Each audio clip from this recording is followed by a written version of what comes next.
Hi. So I started dating a trans person for the first time, and things are going well. We're taking things slow, and I like them a lot. One concern I have, though, in relation to sex is how to approach the topic of genitalia. Mm-hmm. I think I'd be fine with whatever is going on there, but I'd like to know so I can be prepared and have a conversation about it. And I want them to know that whatever may be going on, I'm fine with it, because I've heard that, cis men can be really scary when it comes to this sort of conversation. Sure. And I want to make sure they feel safe. So what are some good ways of doing that? That's an amazing question. And we're going to do our best to answer. This would be an amazing thing to maybe talk about in the comments. If you have had experience, either as a trans person dating someone who was not trans, or as somebody who is cis dating someone who is trans, how did that conversation go? And what helped you feel safe and comfortable? For me, something that would be super helpful is just knowing what words they like. Mm-hmm. For their genitalia, because that can really be either something that feels really comfortable or really uncomfortable. So in the same way that you might prefer dick to cock, what do they prefer? I like both personally, but clear. Exactly. Okay. Knowing what they want it to be called, words that maybe trigger them.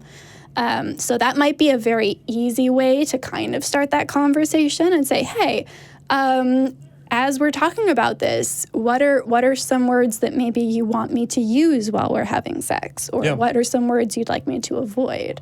Yeah, I think V has a great insight there that that can be, a very important thing is to make sure you're using the right terminology or the preferred terminology, but B, that can also be a great introduction to the conversation to just say, how do you like your genitals described? What do you like, what words do you like using?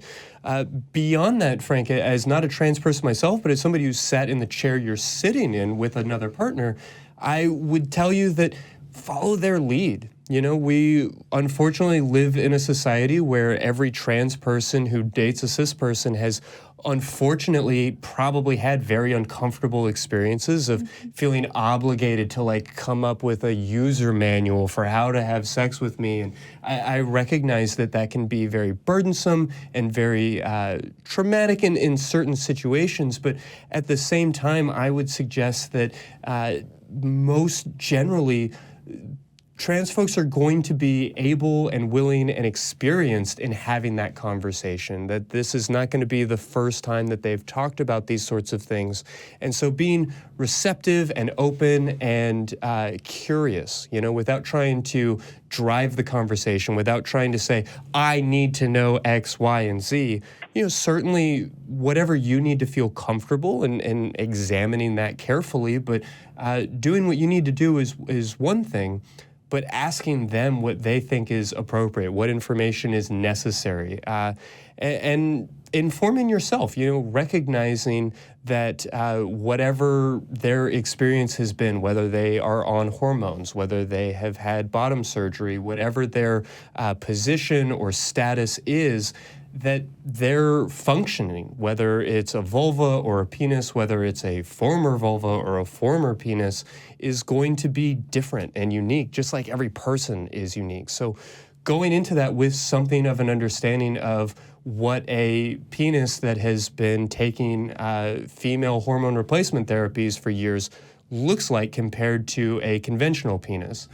Compared to a penis that has been transitioned into a vulva, and having some vague understanding of what you might be encountering, while also really giving them the opportunity to take the lead and respecting their journey and their insights and their desires. Mm-hmm. Another thing that might be helpful, and this is just speculation, I don't want to speak for anybody, but it might be helpful to kind of get in the mood by asking them to tell you about a time that they had really great sex, or of a fantasy that they have about having sex.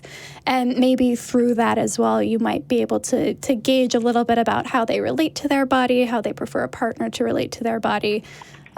So yeah, kind of getting in the mood by having that conversation. And I've talked about this with a couple of people about how the idea of getting in the mood, like ruining the mood by talking about sex, is bullshit.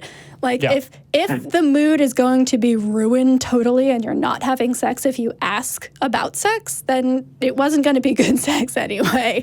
So just having that conversation, and honestly, even just saying it as straightforward as you asked us. I mean, that was extremely thoughtful and respectful and honest. And I think your partner is lucky to have somebody who's as forthright and willing to work with them. Oh, well, thank you very much. Yeah, so we definitely appreciate you calling, and I'd also like to say that this is a great opportunity, like V said, for people to pile on in the comments. So, Frank, I would definitely recommend that you come back after the show, after folks have had a chance to watch. We would love to hear from everybody who has more to offer, who has been on both sides of that conversation or either side of that conversation, and can give us your point of view. So, thank you so much for calling in, Frank, and to everybody who I'm hoping will crowdsource these answers for you. All right, great. Well, thanks a lot. Thank you for calling in. Amazing. We had some good calls tonight. Yeah, some really wonderful people asking important questions, Yes. It's really, I guess, validating to just know that these conversations are happening.